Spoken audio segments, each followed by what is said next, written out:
I've had some quite interesting conversations with both friends in the agency space, but also clients about retargeting specifically, because as you might know, if you're into the advertising space at all, some people just swear by retargeting and some people don't use it at all. So in today's video, I want to talk about why retargeting might be killing your business and why it might not be a good idea for you to run retargeting ads at all. Also, if you're new to the channel, welcome. My name is Rasmus. I'm the owner of Minix, a performance marketing agency where we specialize in helping e-commerce brands scale through UGC and paid advertising. So there's two things I want to cover in this video. There's the platform learning and also the efficiency of the platform itself, and then also the economics behind it, because that's actually a very big part of it. But just to talk about the platform learning and efficiency. So the first main reason why it might not be a good idea for you to run retargeting ads is because Meta already does retargeting for you in your prospecting campaigns.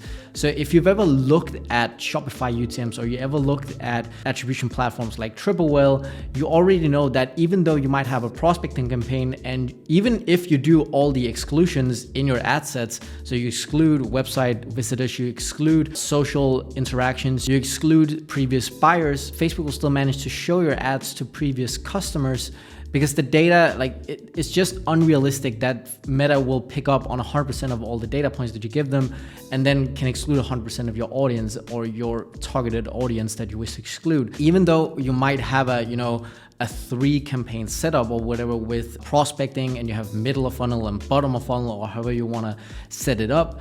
If you've ever looked inside Triple Whale or Shopify UTMs or whatever platform you're using to kind of validate your results, as you should be doing, you'll probably see that some of the purchases that come through your prospecting campaigns will already be people who've already bought from your business. So already there you're doing retargeting first of all, right?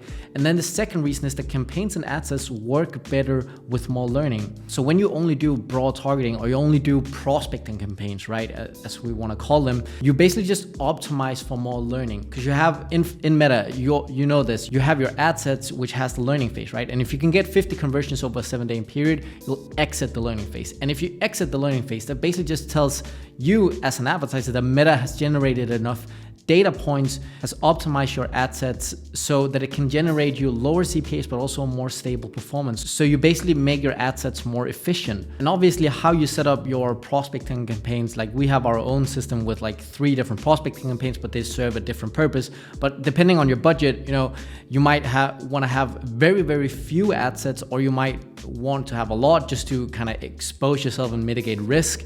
But if your budget is very limited, there's no reason for you really to have 20 different ad sets with hundreds of different ads, because you're just spreading yourself too thin. You'll never exit that learning phase, and that will just limit your ability to actually get results and consistent results over a long enough time horizon. And that's also why you got Advantage Plus campaigns rolling out by Facebook. The direction that all these platforms are taking us in, both Meta but also Google and TikTok with Advantage Plus campaigns and Performance Max campaigns, is that the platforms are literally telling us, look, let us do the optimization and let us gather as much data as possible where we need it, which is the ad set. Because when you launch an Advantage Plus campaign on Meta, for example, you only have one ad set and you just fill in different creatives to keep that engine running. But the reason why you only have one ad set is because Meta will put all the learning onto the ad set. And so when you only have one ad set, you just consolidate all the learning and thereby making the machine smarter and more efficient, so you can get lower cost per acquisitions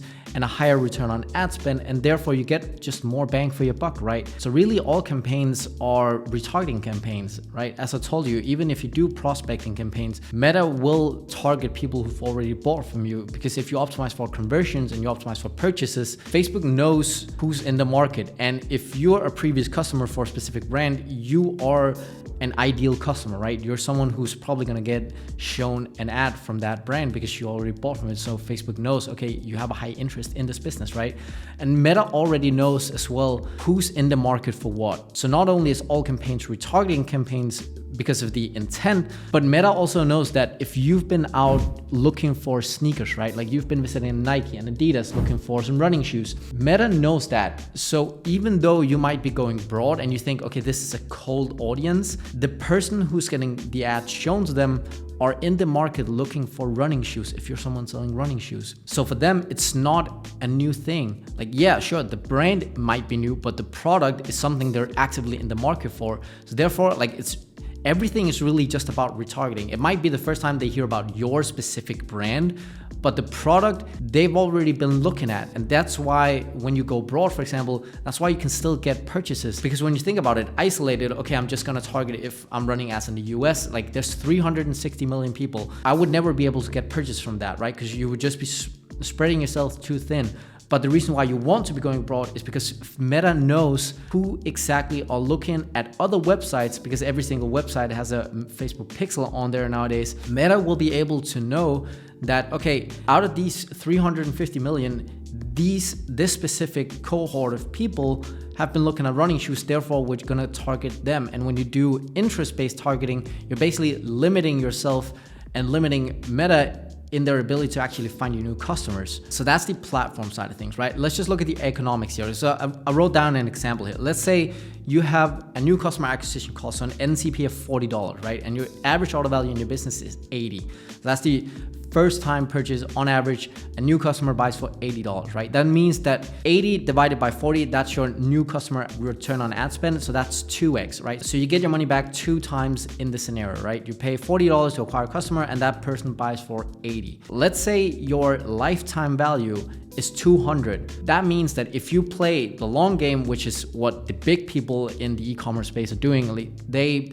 pay for a customer to basically fund their future revenue, not so much just what they pay for upfront. That's not really relevant. It's about the customer journey, right? So let's say your lifetime value is $200. So on average, a person comes back 2.5 times. So that means that when you pay $40 to acquire a customer, over their customer lifetime journey, you'll get your money back 5 times. That's pretty good, right? But that's assuming that you only pay for that customer once, because you're not doing any retargeting. Then you're getting your money back 5 times. Now, let's say you are running retargeting ads and you pay $30 to acquire a customer, or to acquire an existing customer and have them purchase one more time, right? Now you've paid for them twice in their customer journey, where they'll on average buy 2.5 times. So now you spent $70 for them to spend $200 at your place. And now your lifetime return on ad spend goes down from 5x to 2.85x, right? Just from you running a retargeting campaign instead of just relying on SMS and email, for example, or Facebook groups. Like there's lots of different places where you can store your customers to get them to buy more from you instead of just running retargeting. So you can see here, like that cuts pretty deep into the margin. If you have 50% margin, out of that 200, you make $100 in profit.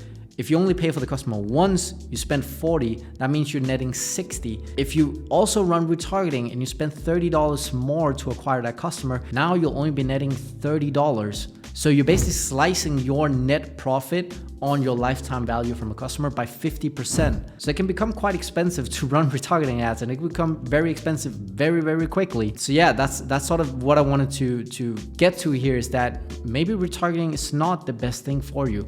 Instead of spending $30 or $20 or whatever the number might be to acquire a new customer, or to acquire an existing customer and to get them to buy one more time from you, can be very costly. Instead of just relying on email and SMS and making sure that all your retention efforts are optimized as much as possible, because that's where you can really squeeze out a lot of lifetime value instead of just running retargeting ads. So you should be looking at, if you want to run retargeting ads, is it actually helping you improve your lifetime value from your customers? If it's not, then you're just wasting money. And most likely that's the case, because if you're just running prospecting ads, Facebook will already do the retargeting for you, and then you wouldn't have to worry about it. So yeah, with that being said though, that pretty much sums up today's video. I hope you found some real value in this, and hope you can make some better decisions than running aggressive retargeting ads, because I don't think it's serving your business very much. And I think it can be a very costly mistake for a lot of businesses to do. And hopefully this economic example and financial example can help you understand a little bit more about like the unit economics behind your business, because just as I said, just paying $30 more to get a customer to come back once on 50% margins, that's slicing your profit by 50%. That's a lot of money, especially if you do 7 figures or 8 figures a year. That's a very costly mistake for you. But yeah, if you have any questions, make sure to drop them down below. I'll be happy to answer. And also, if you like this video, make sure to give it a like and subscribe to the channel. That will help me a lot. Appreciate you. See you in the next video. Take care. Bye.